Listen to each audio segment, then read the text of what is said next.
partir de agora, você assiste Restaurando Vidas, um programa da Igreja Presbiteriana de Araras. Olá, amigos do programa Restaurando Vidas. Nós estamos juntos mais uma vez para compartilhar a palavra de Deus. Nesta ocasião, nós continuaremos estudando os 10 mandamentos. Nós estamos pensando o papel que a lei de Deus tem na vida do cristão para a sua santificação. Nós que somos salvos em Cristo, precisamos agora alinhar a nossa nova vida aos parâmetros da lei de Deus. E nesta ocasião, nós estudaremos Êxodo, capítulo 20, versículo 13, quando o texto nos diz, não matarás. E o que especificamente esse texto nos ensina?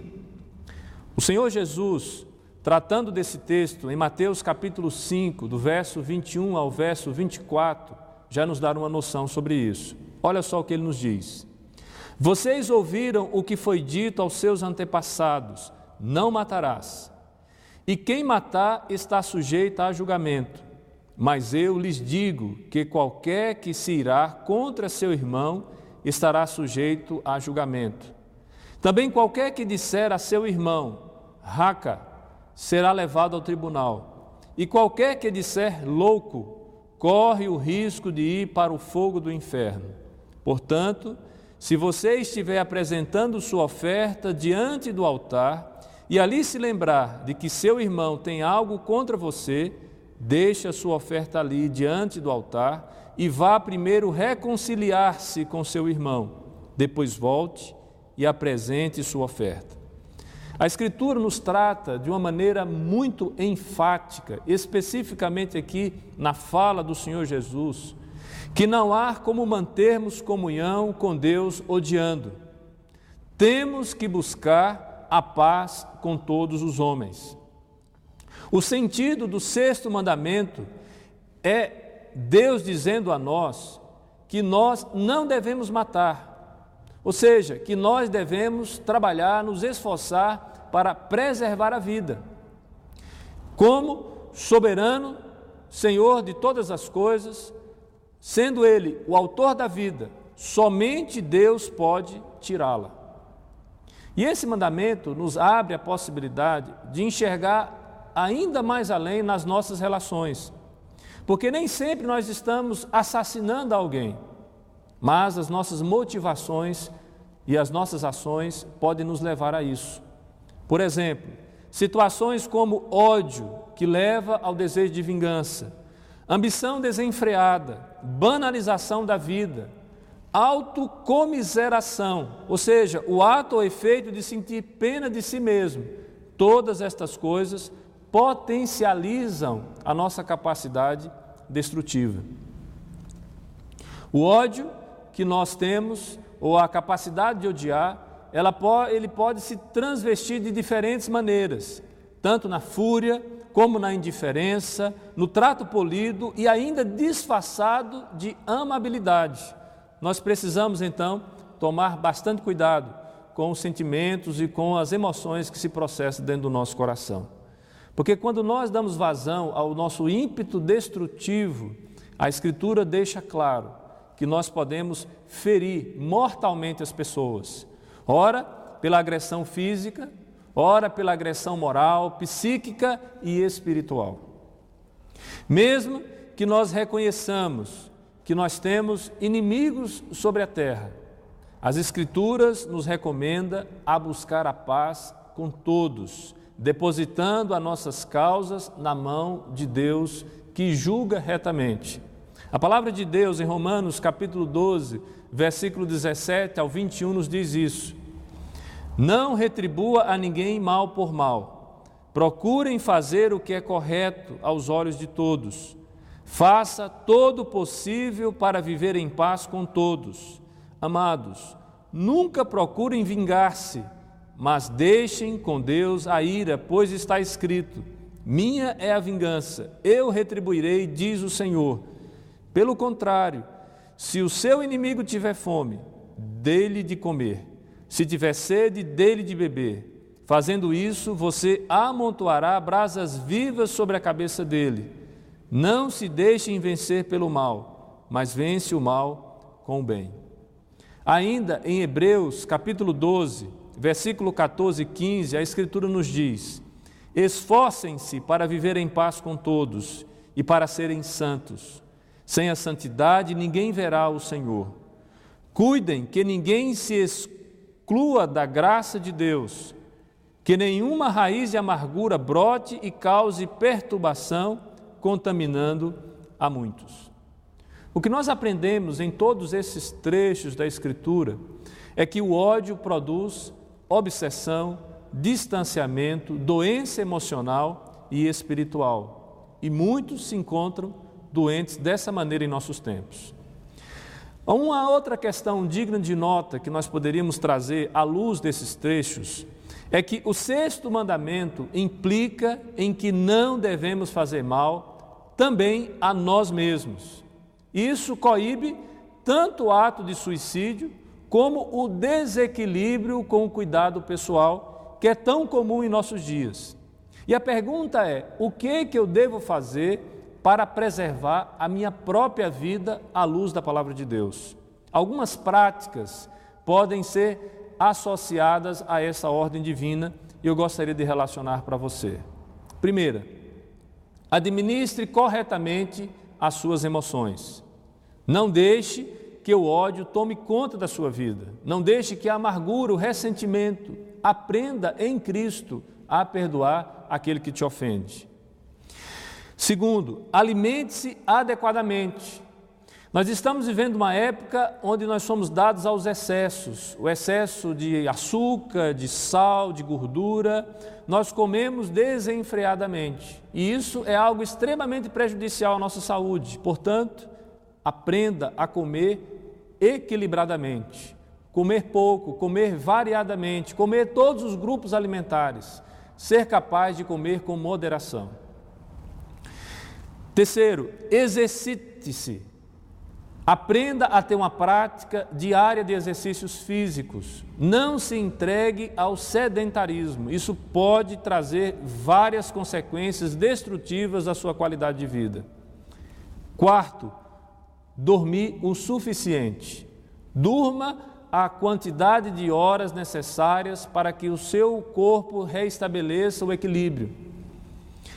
Quinto, acate as prescrições médicas. Os médicos foram colocados na nossa vida para nos abençoar. Nós precisamos seguir as prescrições médicas. Eles que estudaram, eles que sabem a melhor maneira de tratar a nossa saúde. Quinto, lute contra os hábitos prejudiciais e os vícios que se encontram na sua vida. Tomando essas medidas, certamente, nós também cuidaremos da nossa vida. E onde que a Bíblia nos recomenda fazer isto? Efésios capítulo 5, versículo 29, a Escritura nos diz: além do mais, ninguém jamais odiou seu próprio corpo, antes o alimenta e dele cuida, como também Cristo faz com a sua igreja. 1 Timóteo capítulo 4, versículo 16, a Escritura nos diz: atende bem para a sua própria vida e para a doutrina, perseverando nesses deveres, pois fazendo isso, você salvará tanto a si mesmo quanto aos que o ouvem. A Escritura deixa claro que, sendo eu alguém que obedece o mandamento do não furtarás, devo cuidar também da minha vida, da minha saúde, do equilíbrio para que eu possa viver com qualidade de vida. Mas ainda uma outra questão digna de nota: a função social das autoridades constituídas para a preservação da vida.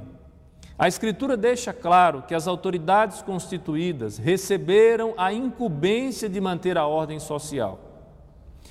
E para isso, somente elas podem, usar a força para coibir o mal e motivar a prática do bem. Romanos capítulo 13, versículo 4 nos diz assim sobre as autoridades constituídas: pois é serva de Deus para o seu bem.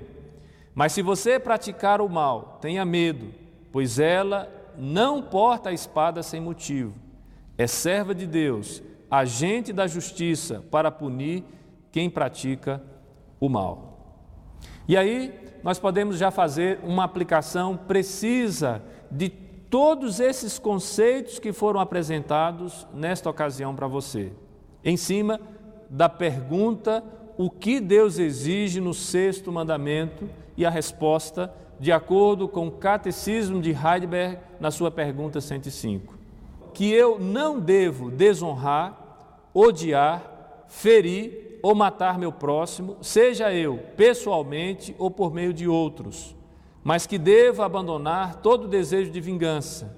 E também que eu não fira a mim mesmo e nem deliberadamente me exponha a qualquer perigo. Para isso, as autoridades dispõem de armas para evitar homicídios. E aí nós chegamos a um questionamento possível a partir dessas afirmações. O que dizer do uso da violência em legítima defesa? O mandamento que nós acabamos de ler não proíbe o uso de violência no caso da legítima defesa.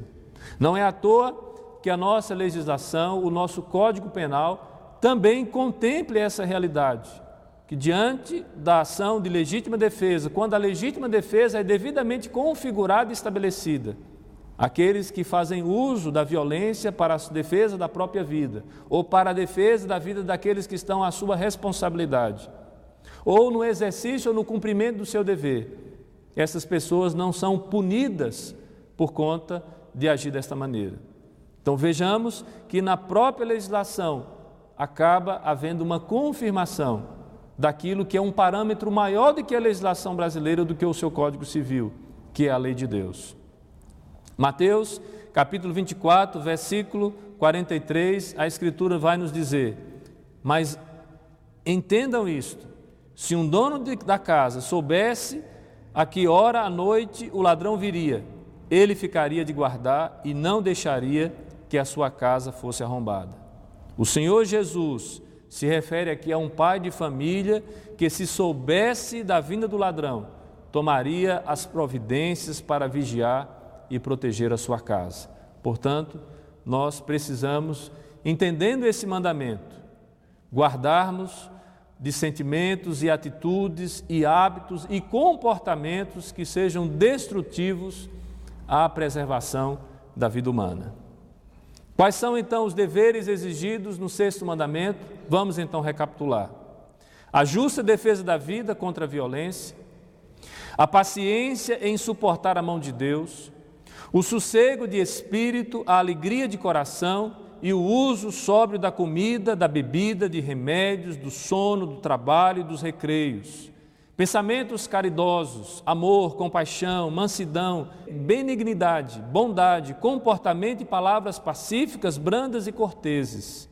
A longanimidade, a prontidão para se reconciliar, suportando pacientemente e perdoando as injúrias, pagando o mal com o bem, confortar e socorrer os aflitos e proteger e defender os inocentes, diz o Catecismo Maior de Westminster na sua pergunta 135. Nós esperamos que todas estas reflexões, textos bíblicos e afirmações das nossas confissões de fé possa ter representado um parâmetro saudável para que você possa nortear a sua vida. A palavra de Deus nos convida a não matar, a preservar a vida, que nós sejamos estes. Nós, assim, colocamos isto como uma escolha que você deveria fazer. Nós estamos chegando ao final do nosso programa, nós esperamos que Deus abençoe a sua vida, nós estaremos orando por você ainda nessa ocasião e logo após nós teremos um hino. Que Deus abençoe a sua vida. Vamos orar. Senhor, nós agradecemos a Ti pelo privilégio de estarmos juntos, pela certeza de que é o Senhor que nos instrui a vida, de que é o Senhor que nos afasta dos nossos desejos e nossas vontades destrutivas. Nós pedimos, ó Deus, que o Senhor nos ajude, nos apoie, nos encoraje, ó Deus, a sermos aqueles, ó Deus, que de maneira responsável somos capazes de usufruir do dom da vida. Oramos assim em nome e para a glória de Jesus. Amém. Restaurando Vidas, um programa da Igreja Presbiteriana de Araras.